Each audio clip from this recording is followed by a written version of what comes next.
Hello everybody, my name's Angus Phillips and I'm Director of the Oxford International Centre for Publishing at Oxford Brookes University. Today I'm in conversation with Catherine Stokes, who is Head of UK and Export Sales and Marketing at the children's publisher Nosy Crow. So thank you, Catherine, for sparing the time to talk to me. Oh, it's my pleasure. And perhaps you could just briefly describe your role to start with. Yes, well, I head up for Nosy Crow sales, both export sales and UK sales, and the marketing and PR department. I joined Nosy Crow about over 5 years ago now. It doesn't seem 5 minutes, but the department has changed such a lot in that time. We started off as a small publisher and we've grown and grown and grown since then. About 18 months ago, we took export sales in-house. It had been run by an export agency before, and we felt that the time was right to do that in-house. And slowly we brought in all our UK key accounts, and excitingly, we're just about to embark on taking all the indies and our field sales in-house too. So we've done it very gradually, and it's just, as I say, the department's just grown and grown and grown, and we have a fantastic backup of marketing and PR support within that too. Okay, great. So perhaps if we just start by looking more broadly at the children's market, can you identify a few trends over the last few years? Yes, yeah, before coronavirus. Yes, the big one that stands out for us in children's is the real resurgence of beautiful books. It's really lovely to see those higher priced beautiful books come back onto the main stage, and also particularly in that non-fiction category. I think you are going on to talk about middle grade in a minute, and middle grade titles have just grown and grown and grown. A few years ago we were being told that there wasn't that much publishing in that middle grade fiction area, and then everybody dived in, and it's become a really, really thriving, competitive but very exciting area to publish in. So where did that trend come from? Was it David Walliams kickstarted it, or has it been going on for a while? I think it was going on before David Walliams. I think it probably started, I think the market changed with Wimpy Kid, actually. Yeah. And that led to much more of a black and white illustrated trend at a slightly older age group. I think that Wimpy Kid and the success of Wimpy Kid made that dense type for middle grade much less appealing, and we had to respond to that too. We think a lot about the insides of our black and white fiction titles, the space, the air around them too. So every publisher's got to have a middle grade list at the moment. Well, it's becoming more and more competitive, I have to say. It's just finding those pieces of gold dust. We look very hard for raw talent, so we're very, very proud of the fact that we publish debut authors a lot, and then bring them onto the list and really nurture them. I do have some examples here actually to show you. So this would be one, Carly Sarosiak, who we got Waterstone's Children's Book of the Month for her first book, I, Cosmo. Belle Who Stole an Elephant by the amazing Nizrana Farouk, and David Solomons, who writes brilliant, funny boy and girl fiction. He was our first TCM #1 at Nosy Crow with My Brother is a Superhero. Because I'm at home, I'm sorry, David, I don't have a copy of My Brother, but it's a sequel. So how did you find them? How did you find those debut authors? They come to us by primarily agents, actually, and we have to go back to our fiction team to ask them where we get all of them from. But yeah, we've got a really good relationship with our agents, and a brilliantly talented editorial team who pick out the real gems. So I know you don't publish YA, but have you observed what's been happening with YA over the last few years? Yes, we have to an extent, but we have always, right from the start. The Nosy Crow was set up by Kate Wilson, and she always, from the very, very start, wanted to make sure that the Nosy Crow logo could be entirely trusted for teachers, parents, booksellers alike, and that it meant that we only went as far as 12. So there's no contentious content in any of our titles at all. So I guess if we were to ever go into the YA arena, we would have to think of possibly a different imprint for that. Yeah, so you want to be careful about the branding. Yeah, we do. Yeah, we do. We're really proud of what that logo means and how trusted it's become. So you showed a few authors just now, but what parts of the list have been doing well for you over the last few years at Nosy Crow? Well, Pamela Butchart, I've just shown you that some of our top selling fiction titles, but also Pamela Butchart, who writes amazingly funny 7+, slightly younger age fiction. It's zany and just completely compelling. And you can see here what I mean about how we think very hard about the spacing on the page. Every page is different. Yeah. And every page has something new to offer. So the design is really much more important than before, or similar? I would say that it's more important than when I've worked in other publishers from years ago. Yeah. But it's always something that has just been really important to us at Nosy Crow. So Nosy Crow has been going, this is next year will be our 10th year of publishing. And you're known for doing some digital publications as well. We are. We announced a little while ago that we weren't going to do any more of those. And that really was very sad. We had the most amazing set of reviews for our digital interactive books online, but we just couldn't make them pay, honestly. It's very, very difficult to charge even a small amount of money on the App Store, even for very, very high quality content. It's an incredibly competitive market. So how do books compete with social media and digital devices these days? How do you make sure they still compete? I think that, again, our 0 to 12 target age range really helps us, because our books are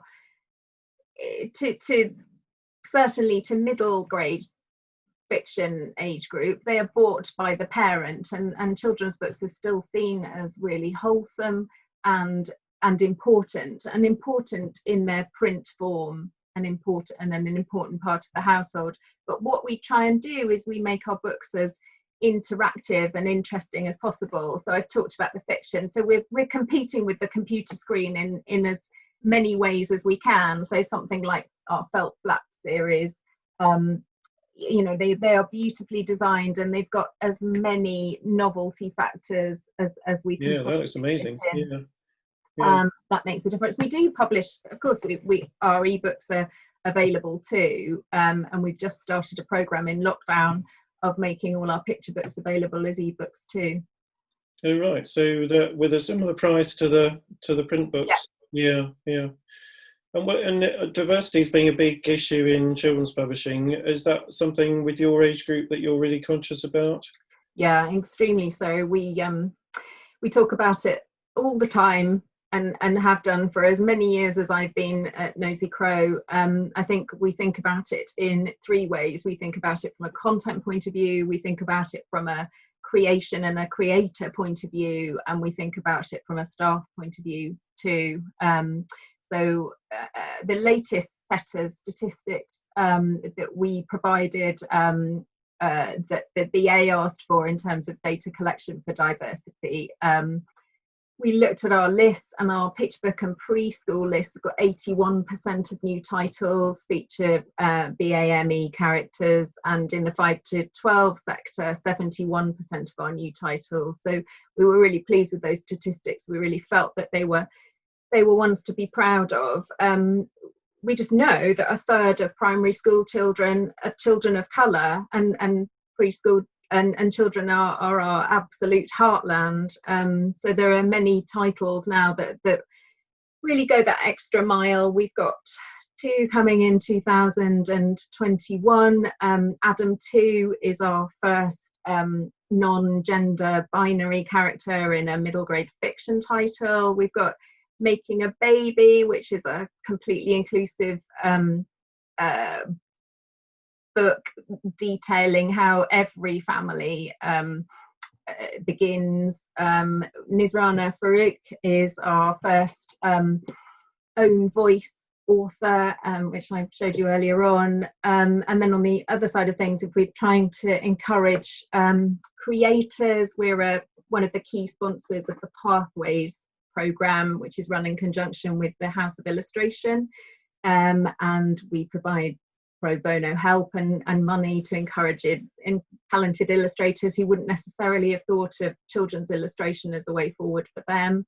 We've got open submissions for BAME, and then on a staff front, we post all our entry-level jobs on the Creative Access website. The senior management team have all taken part in our buyer selection training. And actually, even last week, we talked to all staff about new ways that they think that we can do things differently, both internally and externally. So it's pretty comprehensive, so it's good to hear. Yeah. And how important are bookshops to you? I mean, physical bookshops, important to children's publishing? Physical bookshops are just the lifeblood of us. You know, we can't do without them. We need them for discoverability. We need them for recommendation. They are absolutely essential to us. And with COVID and bookshops being closed, that's obviously made things quite hard in the last few weeks. Yeah, it's been a really, it's been a really challenging time. We never expected that we would close the doors at the Crow's Nest. We have an office just a few steps away from the Shard in London, and on the Monday morning we were saying no, we're not closing, and on the Thursday evening the doors were locked and all our 50 odd staff had taken their computers and been thrown to the far winds, some of us working from our childhood bedrooms, but we saw a huge shift. From a sales point of view, I just have never had the rug taken from me so many times in such a short period of time. We had to make a lot of decisions that you would never imagine that you'd have to make. Obviously, what has emerged is a trend of a huge spike in online sales, and also the supermarkets have done well to still keep that book offering going. But as we all know, we've lost our bricks and mortar lifeblood, really, in terms of the chains and the independents. And children want to open the books in the shop and have a look, and children want to open the books in the shop. So we've been talking a lot to the independents. The independents are as we speak, due to or can open from next Monday. But what is unclear is how they're going to be able to restrict that touch. And do they, as James Daunter said, put the books into quarantine for a certain amount of time? But particularly the indies have talked a lot about the fact that we sell children's books, you know, and there's a lot of little hands who just want to get stuck into the felt flap. Yeah. And what about export at this time? How is that working Well, out? export has honestly done us proud, because the timing was such that obviously China was a little bit before us, so they have come out of lockdown a little bit sooner. So as of the end of May, our sales in China are up 900%. So it has provided us with great support. I find it hard personally to believe that I was actually in Wuhan with my suitcase full of books 12 months last February. and that just seems like a lifetime away now. I did a lot of export travel about a year ago. So I visited 12 countries in 12 months, some of them 2 or 3 times. And are you selling directly or licensing? Does it depend on the market? We have, from an export point of view, we have 2 distributors, one in South Africa, Jonathan Ball, and our friends in Singapore, Pansing, Singapore and Malaysia. We sell rights all across the world, but I'm just responsible for our export sales. There's a lot of markets that would like exclusive deals, so we have to think very hard about those, but yeah. Okay, that's great. And what are your predictions for the world of children's publishing over the next few years? Do you have any? Well, that's an interesting one, isn't it, because we're in such a different landscape. What I do know is what's happened and suddenly had a spike through these last 3 months. So there's been a huge change. There's been a massive increase in interest in mindfulness and nature and colouring and all things crafty. So it's pretty obvious, people staying at home and wanting to just go to the park if they can and really celebrate the place around them. So from a Nosy Crow point of view, things like our series of books that we publish in association with, or in partnership with the National Trust, have worked really, really well. What are my predictions for the future? In the short term, I think there is no doubt that we're going into a recession, sadly. And what we know about recessions is that people return to safe purchases, people return to classics, people return to things that they know. So, our bestsellers and the things that have worked really well will continue to do really well. But also, I think we found in when times were tough last time, we have a series of picture books, and they're sort of fractured fairy tales. So there's an element of the familiar and then a little twist, so the Princess and the Pea or whatever, and we found that those work really well in a recession too. But I think it's interesting because I think the latest Nielsen research seems to suggest that come the Christmas market, we as consumers we won't be making impulse buys, but we will be making very considered, perhaps high price point purchases. So something like this, very well, hasn't it? which was the Waterstones Gift Book of the Year. We have, I think there'll be a resurgence of sales in books that feel like they're for keeps. But we have, actually, you can see it behind me, but we've got the sequel, as it were, to I Am the Seed That Grew the Tree, which is an animal for every day of the year, the Tiger Burning Bright, which is coming out this autumn. So I think that, that's my prediction, that will do surprisingly well given the circumstances. For us at Nosy Crow, I think there is more of an ebook market than we have exploited thus far, but I still believe that print is our heartland.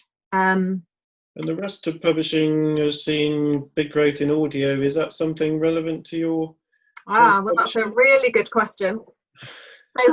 So we have on our picture books, every single paperback picture book that we publish has a QR code on it, and I feel the need to leap up and go show you one. But it has a QR code in the inside front page, which is called our Stories Aloud program, and that gives access to a free recording of every single one of our paperback picture books. We also have extended that recently to some of our board books too.